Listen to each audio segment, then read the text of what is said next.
Graça e paz, minha igreja. Todos bem?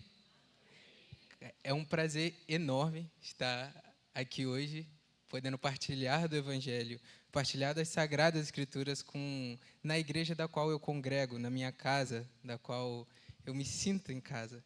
E, de fato, eu estou nervoso. Se vocês repararem com um pouquinho mais de atenção, eu estou tremendo. Mas, naturalmente, eu já tremo, mas ainda existe um nervosismo a mais de estar aqui. Eu sempre penso que toda vez que eu vou partilhar daquilo que eu tenho estudado, da palavra de Deus, eu fico nervoso porque vocês já passaram pela sensação de carregar algo que é precioso. Você carrega com cuidado. Você toma cuidado para não cair, toma cuidado para não esbarrar, para que não se danifique, para que chegue íntegro até onde você precisa ir. E para mim é assim com a palavra de Deus. Eu fico nervoso porque eu sei que eu preciso estar em temor diante do meu Deus para falar a respeito das Sagradas Escrituras, né? Então, mas é muito bom estar aqui. Agradeço a todos vocês que estão presentes aqui hoje. Muitos de vocês tiveram um dia de trabalho, mas como a irmã falou previamente, vencemos, por Cristo Jesus vencemos mais um dia, né? Estamos aqui para cultuar o nosso Deus. Agradeço você também que está em casa nos assistindo, mas espero que brevemente você esteja aqui, presente conosco, porque você é muito bem-vindo aqui. O texto que eu queria compartilhar com os irmãos hoje se encontra em Amós, no capítulo 5.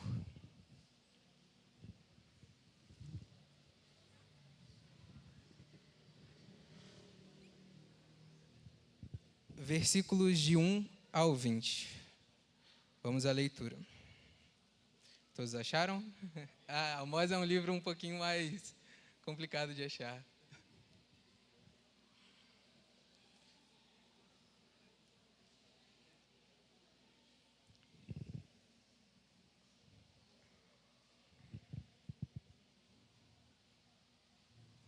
Podemos? Vamos lá. Ouçam esta palavra que falo contra vocês, a casa de Israel. É uma lamentação. Caiu a virgem de Israel, para nunca mais se levantar. Está estendida na sua própria terra, e não há quem a levante. Porque assim diz o Senhor seu Deus. A cidade da qual saem 1000 conservará apenas 100, e aquela da qual saem 100 conservará apenas 10, para a casa de Israel. Pois assim diz o Senhor à casa de Israel: busquem a mim, e vocês viverão. Porém não busquem Betel, nem venham a Gilgal, nem passem a Berseba, porque Gilgal certamente será levada cativa, e Betel será reduzida a nada.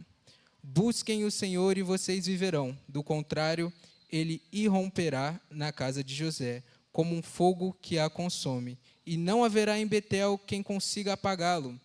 Vocês que transformam o juízo em veneno e lançam por terra a justiça, busquem aquele que fez o 7 estrelo e o Órion, aquele que torna as densas trevas em manhã e muda o dia em noite, aquele que chama as águas do mar e as derrama sobre a terra. Senhor é o seu nome. É ele que faz vir súbita destruição sobre o forte e ruína contra a fortaleza.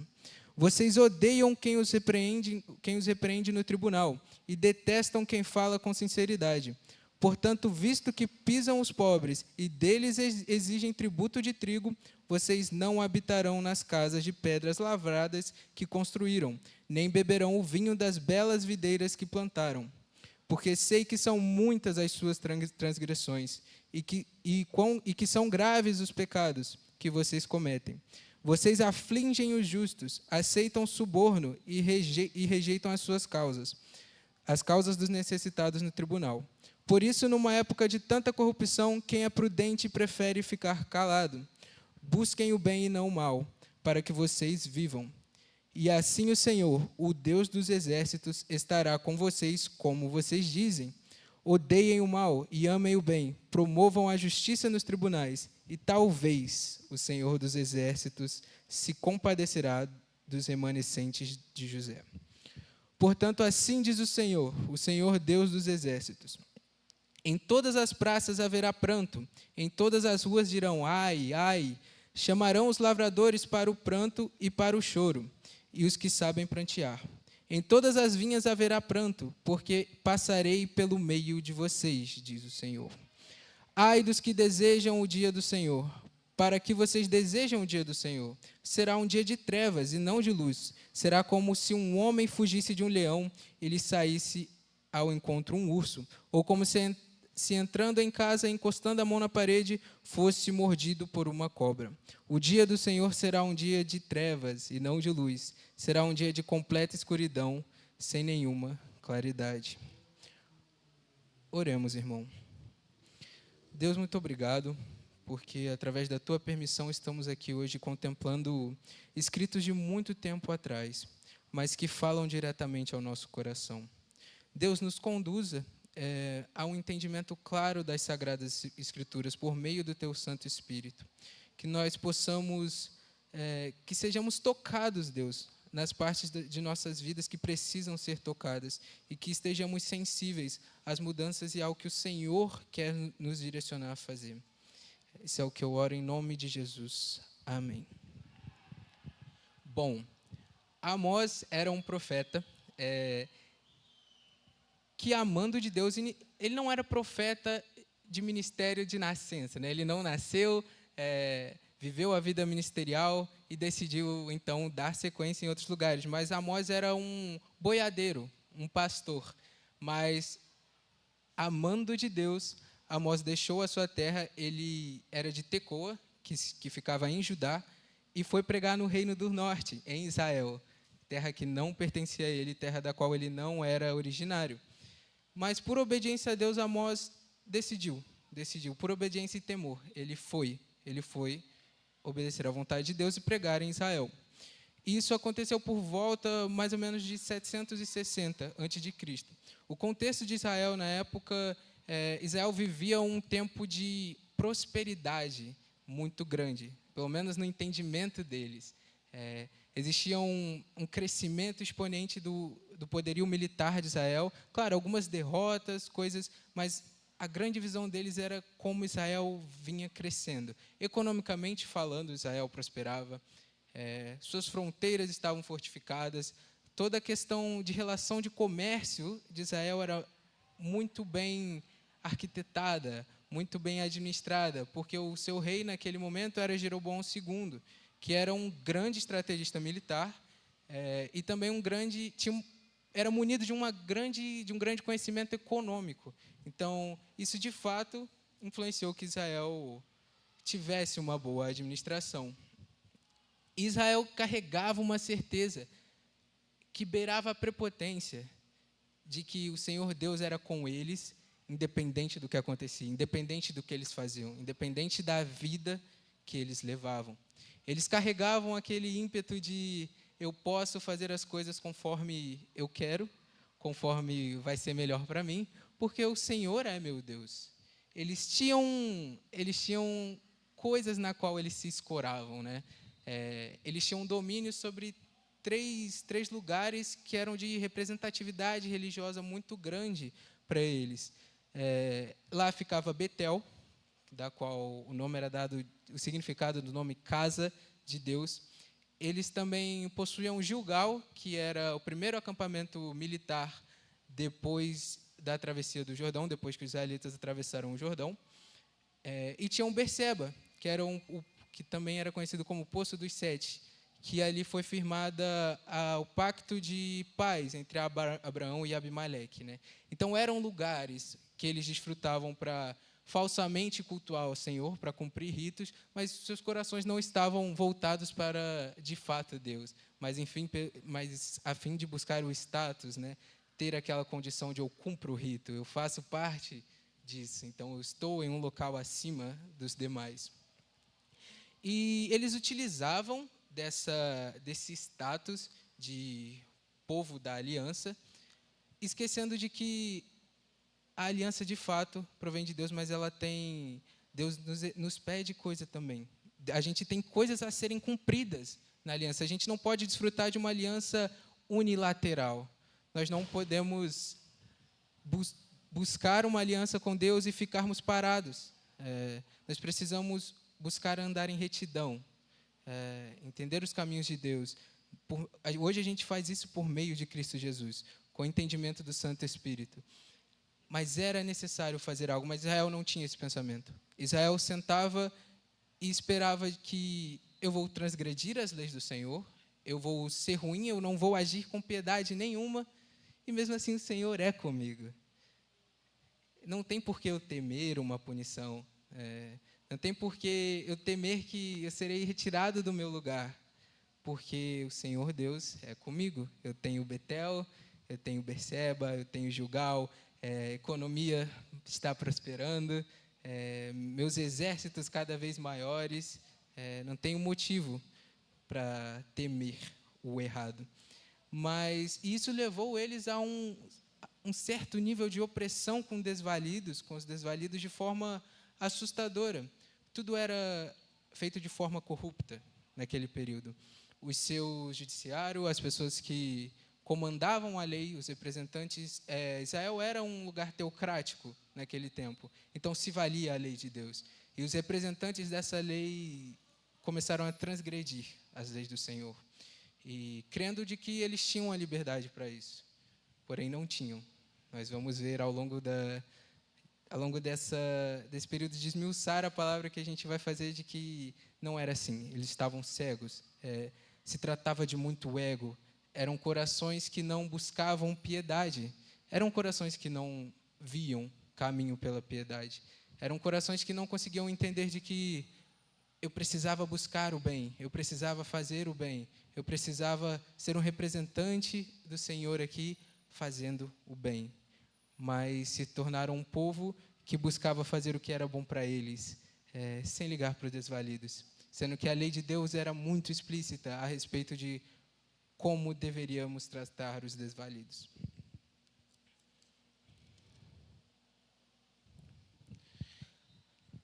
Relendo a passagem, nós chegamos do versículo 1 ao 3, onde Amós faz uma lamentação. Ouçam estas palavras que falo contra vocês, ó casa de Israel. É uma lamentação. Caiu a virgem de Israel para nunca mais se levantar. Está estendida na sua própria terra e não há quem a levante.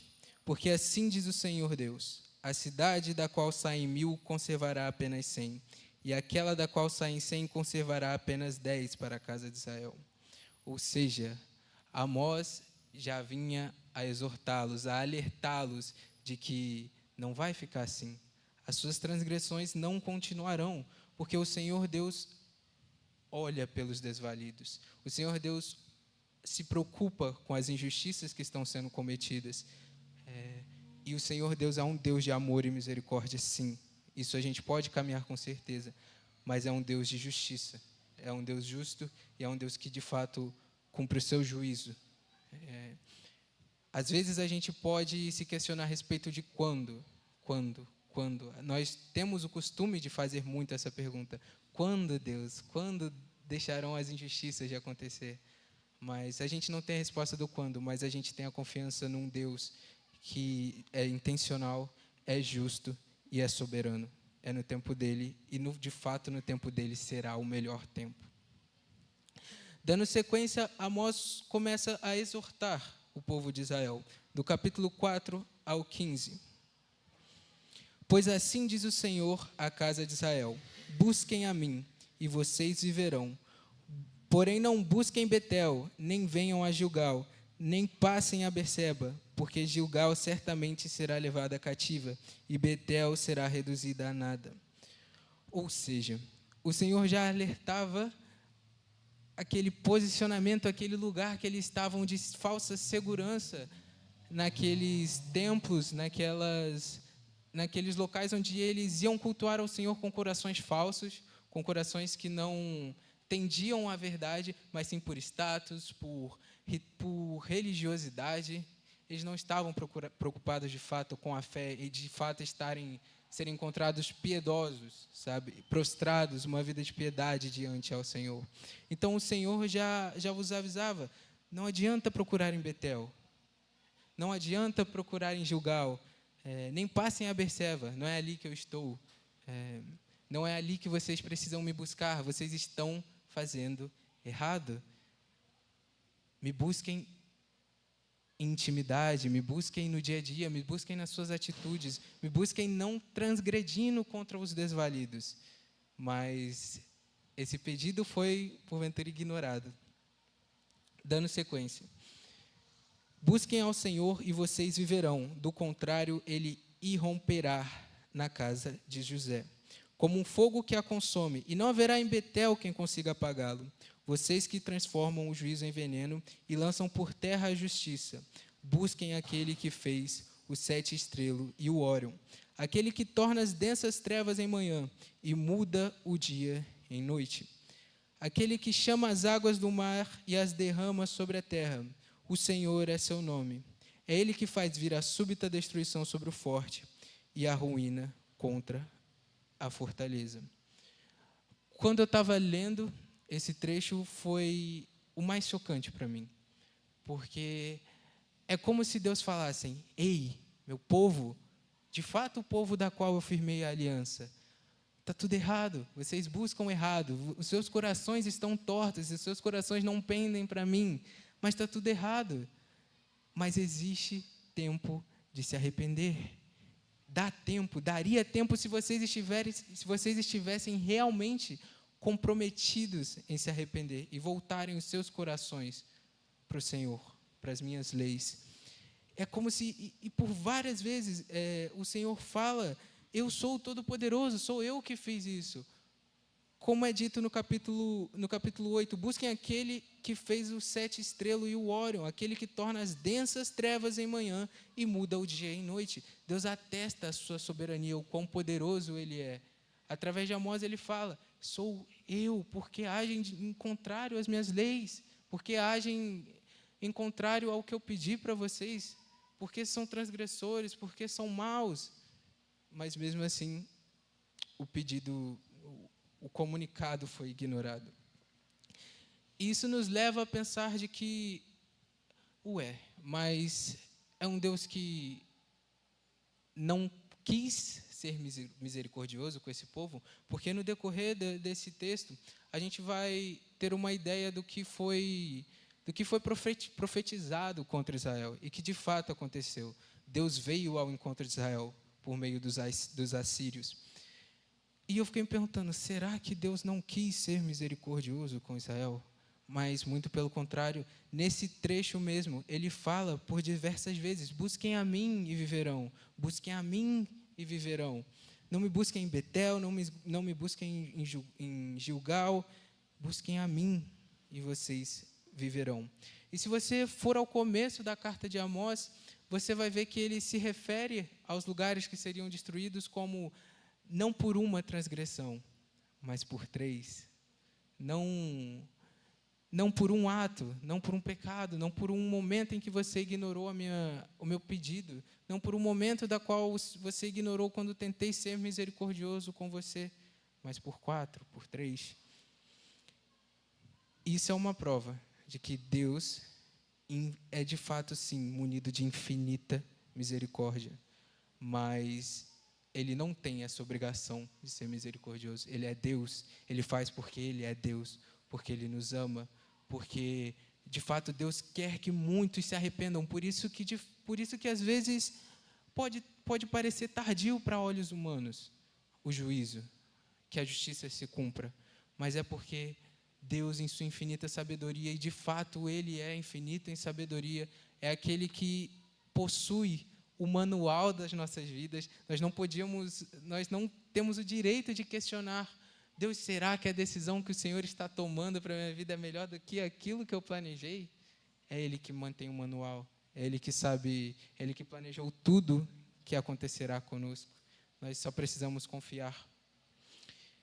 Mas, às vezes, nós recusamos até a misericórdia do próprio Deus, porque estamos muito cheios de ego, estamos muito cheios de nós mesmos.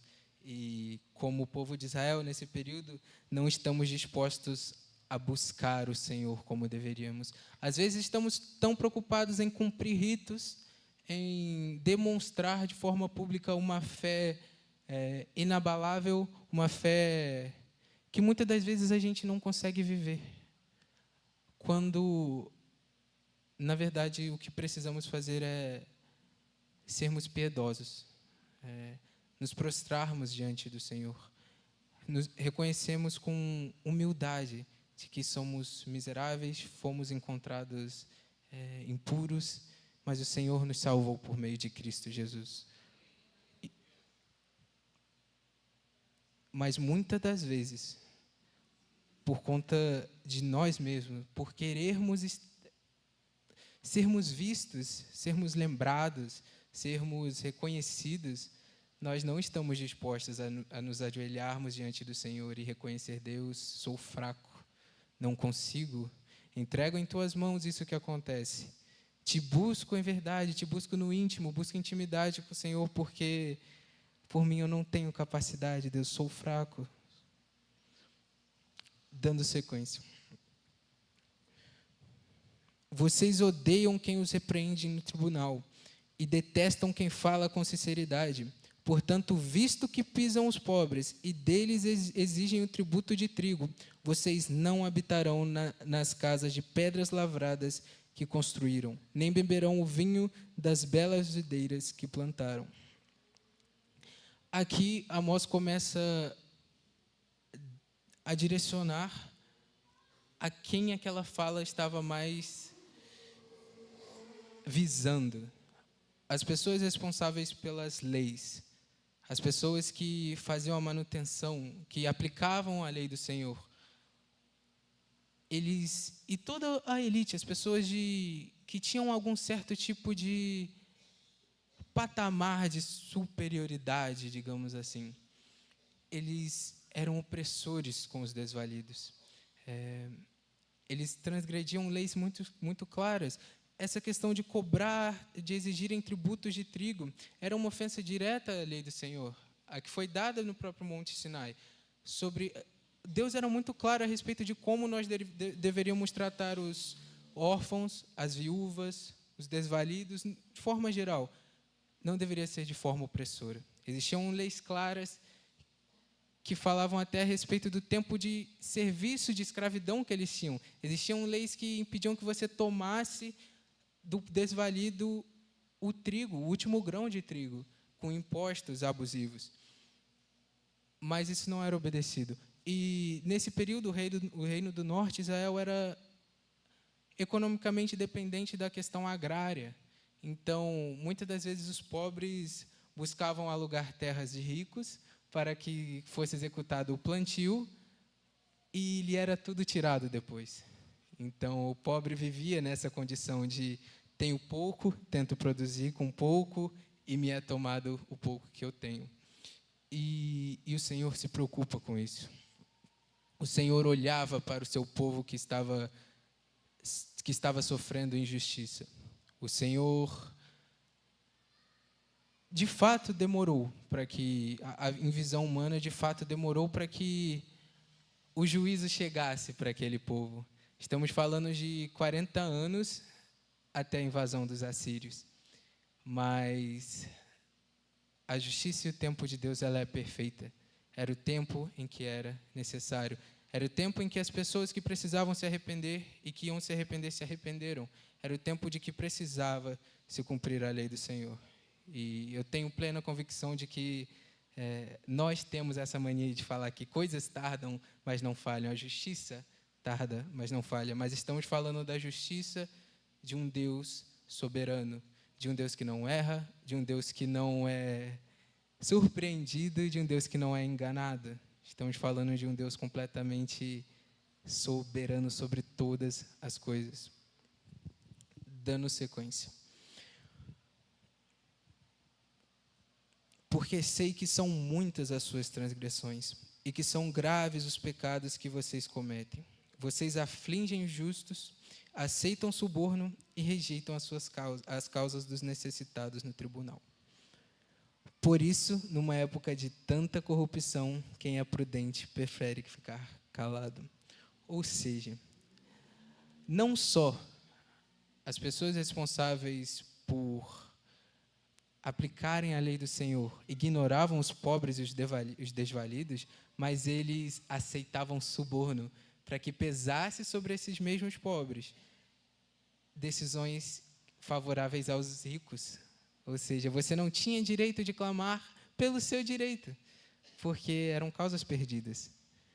Porque, me diz, você, naquela época, tendo pouco, sendo pobre, como você ia competir judicialmente, falamos assim, com a pessoa munida de recursos financeiros?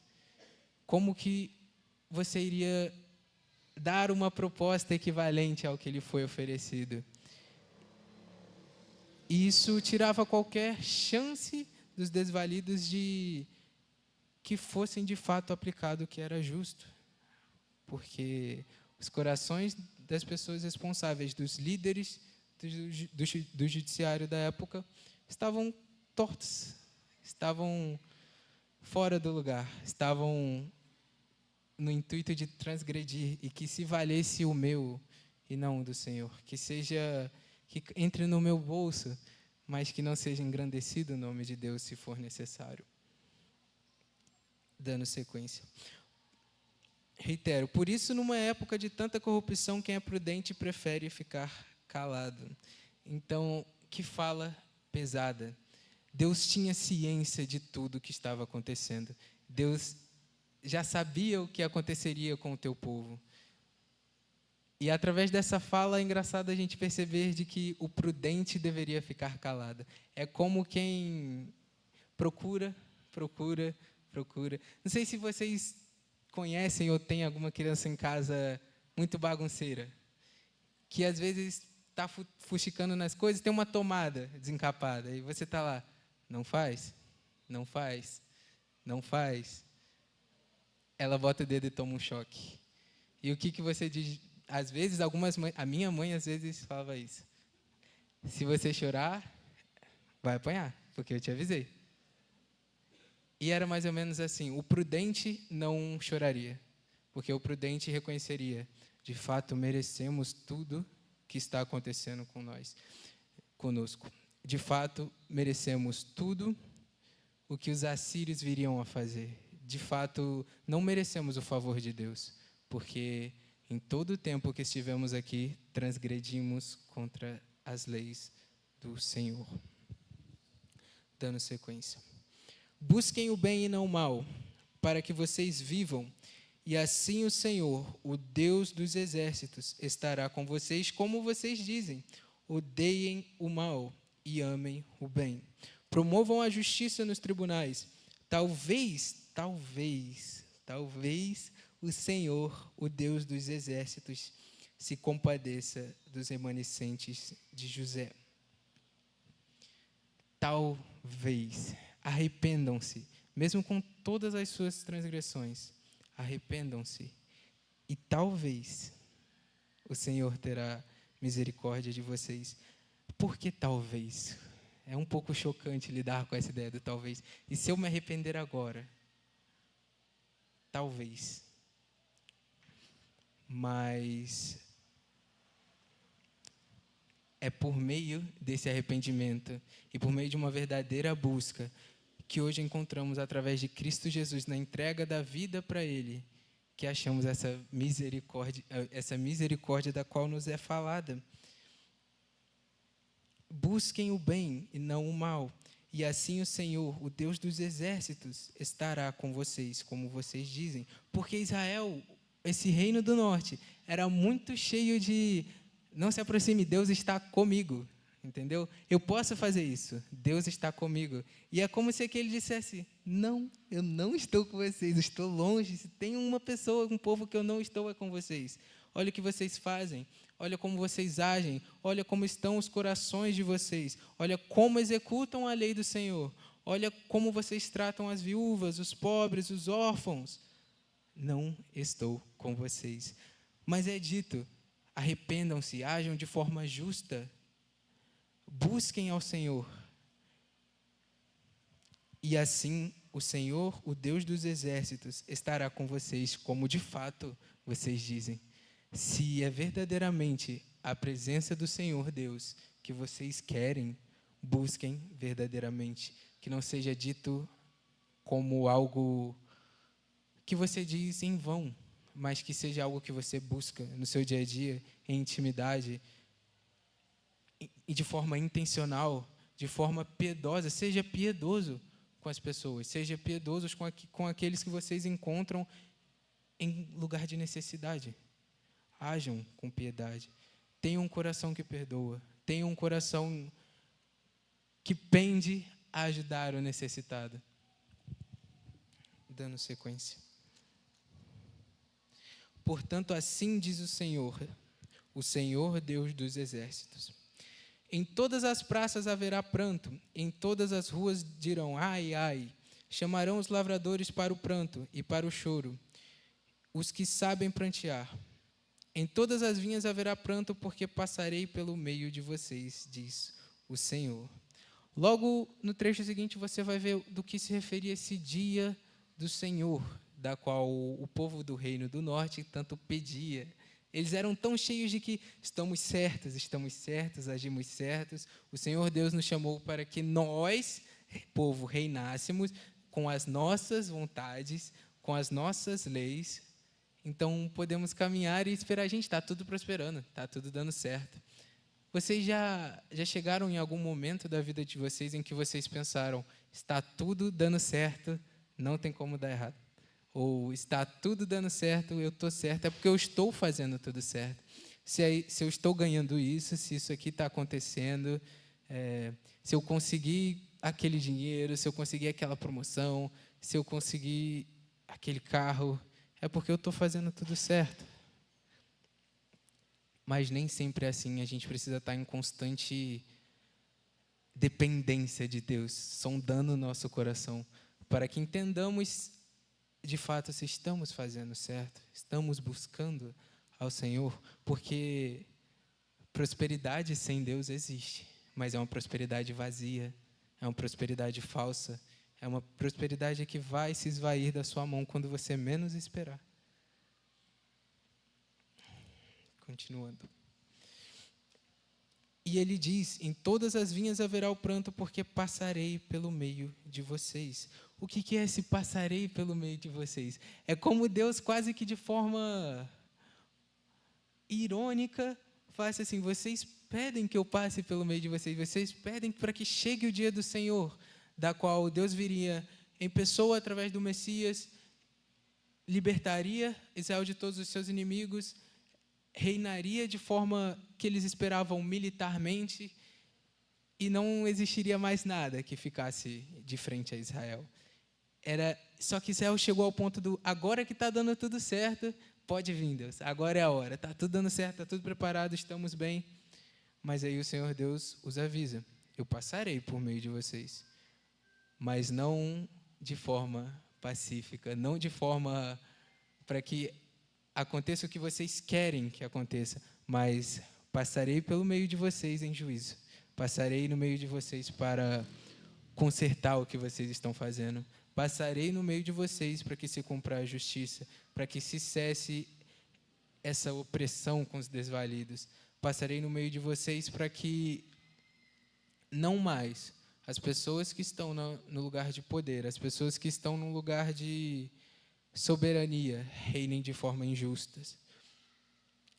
E aí, dando sequência, a gente vê o que é esse dia do Senhor, a gente lê o que é o dia do Senhor. Ai dos que desejam o dia do Senhor. Para que vocês desejam o dia do Senhor? Será um dia de trevas e não de luz. Será como se um homem fugisse de um leão, ele saísse ao encontro um urso.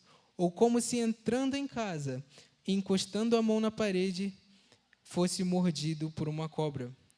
O dia do Senhor será um dia de trevas e não de luz. Será um dia de completa escuridão, sem nenhuma claridade. Quando nós paramos para estudar o que aconteceu 40 anos depois, com a chegada dos assírios, esse texto faz ainda mais sentido.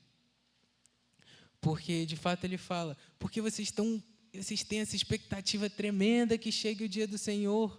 Como vocês podem ter tanta certeza de que vocês estão no bem bom, vocês são os favoritos de Deus, vocês estão cumprindo tudo certo? Como vocês podem ter tanta certeza disso? Como é que vocês esperam que esse dia chegue? Para vocês será um dia de luto, de tristeza, de trevas. Não haverá luz para vocês nesse dia, porque se cumprirá o juízo de um Deus justo. E, irmãos, nós sabemos, dura coisa é cair na mão de um Deus vivo, porque o seu juízo se cumpre, a sua vontade é perfeita, e Ele é um Deus soberano, Ele pode tudo. E ele continua falando, será como se o homem fugisse de um leão. Quando você para entender que os assírios chegariam, e aí a posição de que Israel estaria era, vou correr dos assírios, vou correr do leão, bateria de frente com o urso, porque Deus já havia determinado o destino daquele povo. Então é como se, vou correr do leão, dei de cara com o urso, meu Deus, é Deus, vou fugir para minha casa. Aqui em casa não entra leão, não entra urso. Coloco a mão na parede e o que acontece? Fosse mordido por uma cobra. Então não tinha lugar seguro. Não existe lugar que te faça fugir do juízo de Deus. Não existe, independente de denominação, independente de se você está aqui, se você está na Europa, numa igreja rica, numa igreja necessitada de recursos, não existe como fugir do juízo de Deus. Se você é uma pessoa apática quanto à sua aliança com Deus por meio de Cristo Jesus, se você é uma pessoa que não busca de fato o Senhor, se você é uma pessoa que transgride as leis de Deus, se você é uma pessoa que trata mal os necessitados, os desvalidos, não tem como você fugir do juízo de Deus, nem aqui, nem em nenhum outro lugar, nem estando na maior posição de relevância na sociedade ou estando no menor dos cargos dentro do seu trabalho. O juízo de Deus opera e impera sobre todas as coisas e pessoas. Deus não faz essa distinção de é o pobre, é o rico. Ele olha sim pelos pobres, ele de fato se preocupa com os pobres, mas diante do julgamento do Senhor não existe essa distinção. Dando sequência. O dia do Senhor será um dia de trevas e não de luz. Será um dia de completa escuridão, sem nenhuma claridade.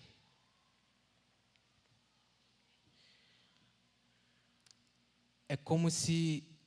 Eu fico me perguntando qual foi a reação deles ao ouvirem isso. De fato, ouvir isso da boca do profeta, de que será o dia que eles tanto esperam, aquilo que a gente está esperando há tanto tempo, será um dia de escuridão, não haverá claridade. Para mim, isso seria, meu Deus, eu estou fazendo tudo de errado. Se de fato toda a certeza que eu carrego, todo o eu que eu estava me enchendo, isso não vai me levar mais próximo de Deus. Isso vai me levar a um dia de completa escuridão. Não haverá claridade para mim. E como eu disse previamente, a gente sabe o que aconteceu 40 anos depois. A gente sabe quão devastadora foi a chegada dos assírios. E que, de fato, o dia do Senhor que Israel pedia chegou. Passou pelo meio deles. Então, toda injustiça que eles praticavam, todo o peso de desigualdade que eles colocavam nas costas do desvalido, do pobre, do órfão, da viúva, foi cobrado, caiu sobre o juízo de Deus. Então, que lições podemos tirar de tudo isso? A primeira que eu trago para vocês é: prosperidade sem seguir os caminhos de Deus é igual coletar areia com uma peneira. Ou seja, existe prosperidade sem seguir os caminhos de Deus. Mas vocês já tentaram carregar areia com uma peneira? Vai cair tudo. Vai cair tudo. Se esvai, sai de suas mãos. Não te pertence. Entendeu? Mas aquilo que o Senhor Deus coloca diante de você e você é humilde o suficiente para reconhecer, você também é humilde o suficiente para falar: se Deus me deu, Deus me tira. Não existe essa falsa expectativa de mim, de eu sou, de eu tenho.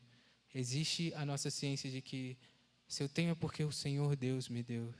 Se Ele me toma é porque Ele é soberano, Ele sabe o que é melhor. Às vezes a gente precisa ter um olhar mais submisso ao Senhor nesse aspecto. A gente precisa, não, a gente tem que ter, com mandamento, a gente tem que ter um olhar mais submisso diante de Deus. Porque, às vezes, temos algo, às vezes ganhamos algo. Mas será que somos humildes o suficiente para, quando perdemos esse algo, falar: o Senhor me deu e o Senhor é soberano o suficiente, soberano de forma absoluta, para me tomar na hora que achar melhor, porque veio dele e ele toma de volta, ele é dono de tudo. Então, essa é a verdade, essa é a verdadeira prosperidade que a gente busca, sermos submissos à vontade de Deus, sermos piedosos com aquilo que está ao nosso alcance, aquilo que nos é colocado no caminho.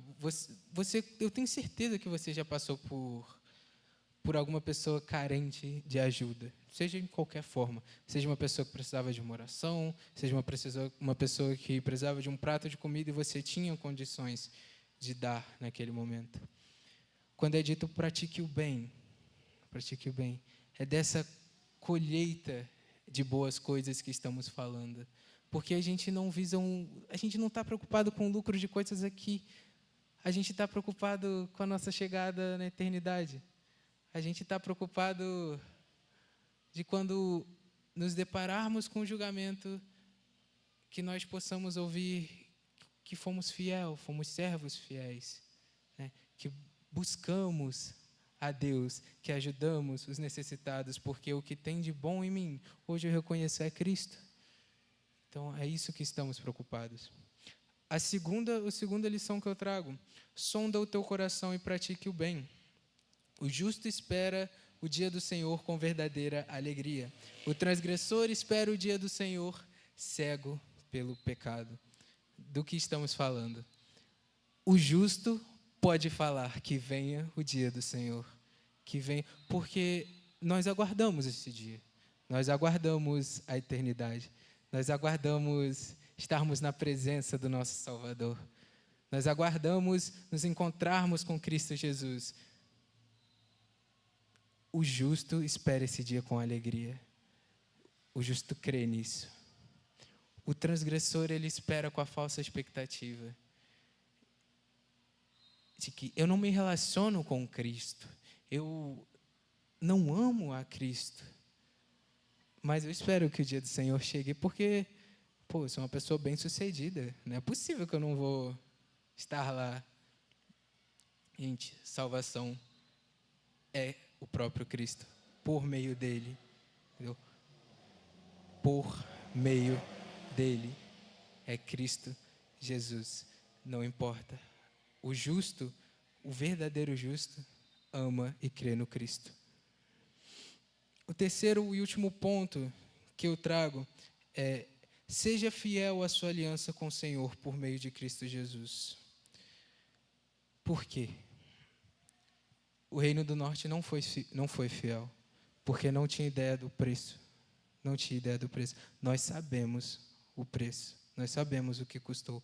Então, seja fiel à sua aliança com o Senhor por meio de Cristo Jesus, porque teve um preço. E assim como também na posição do Reino do Norte, em Israel, teve um preço e tem consequências. Para a gente também tem um peso e tem consequências. Que vivamos de forma piedosa, buscando a Cristo.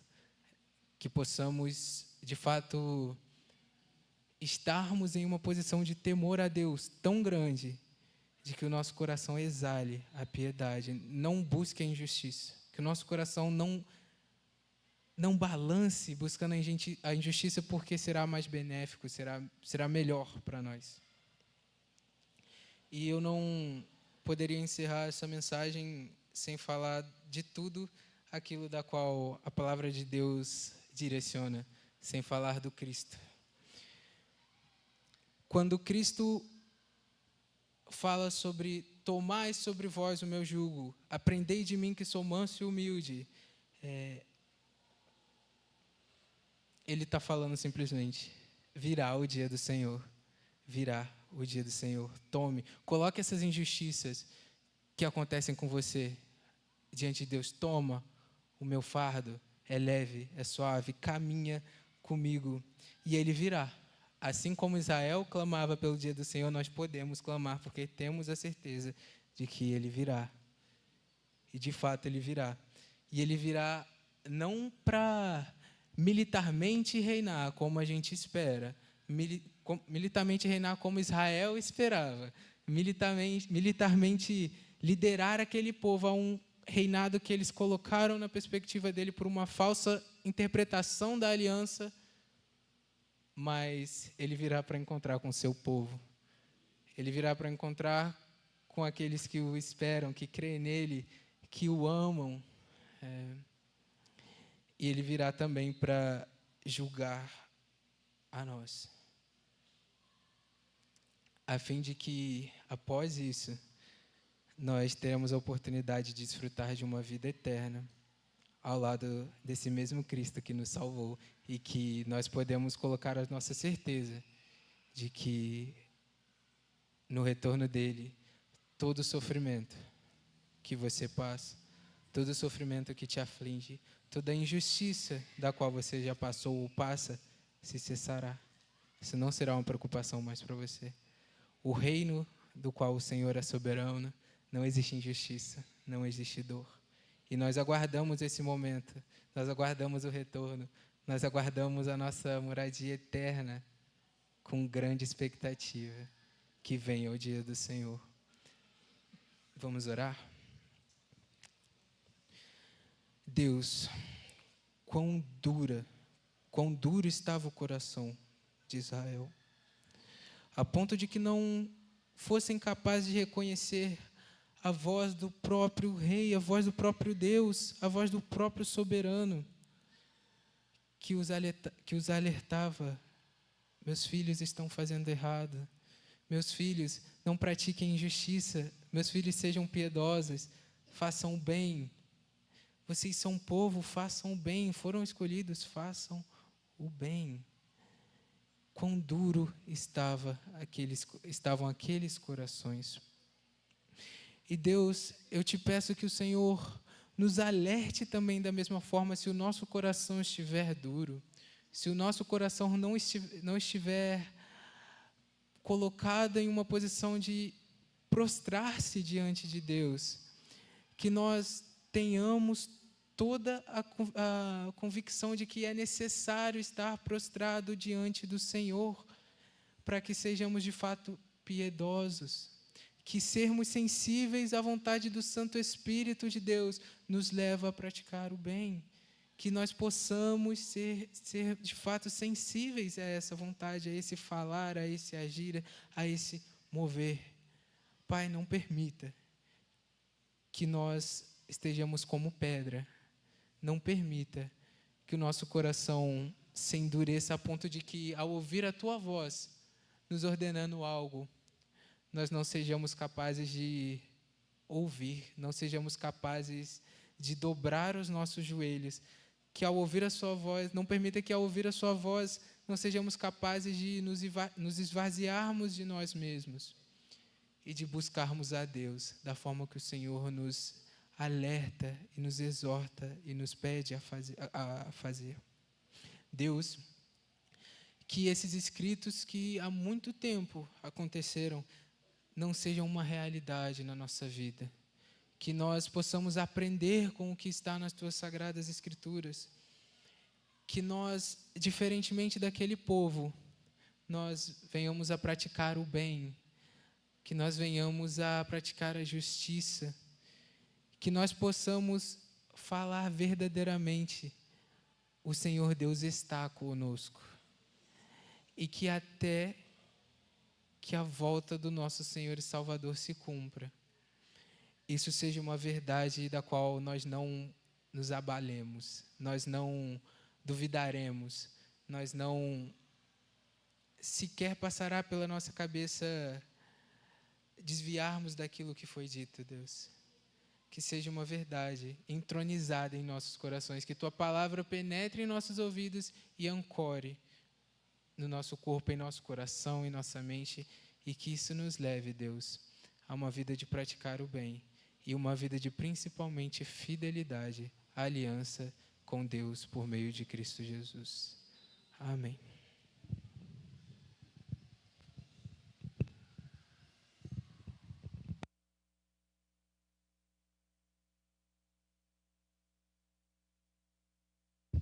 Muito bem, amados, depois dessa palavra poderosa que alcançou meu coração, creio que o seu também, você possa ir para sua casa com a certeza de que o que mede as nossas vidas, o que a abundância da qual nós tanto desejamos não seja nas coisas materiais, mas que seja na abundância da presença de Deus nas nossas vidas.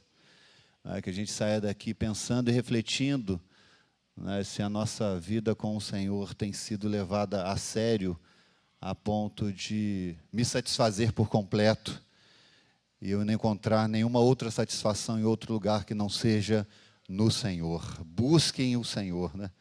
A palavra que se repete muito nesse texto. Obrigado, Mateus. Essa é a nova geração de pregadores, não é? Que Deus está abençoando. Tremendo, mas cumpriu o papel. Deus trouxe a palavra e usou a sua vida, Mateus. Pode ter certeza, tudo para a glória e louvor dele, não é?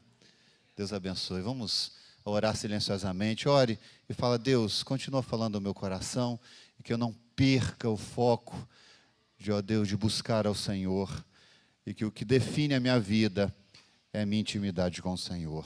Não é aquilo que eu tenho, não é aquilo que eu ganho, não é aquilo que o Senhor me dá, mas é a sua presença na minha vida. É a inclinação do meu coração para o Senhor. É isso que define o sucesso na nossa vida. Deus abençoe, e domingo estaremos aqui, se Deus permitir, em nome de Jesus.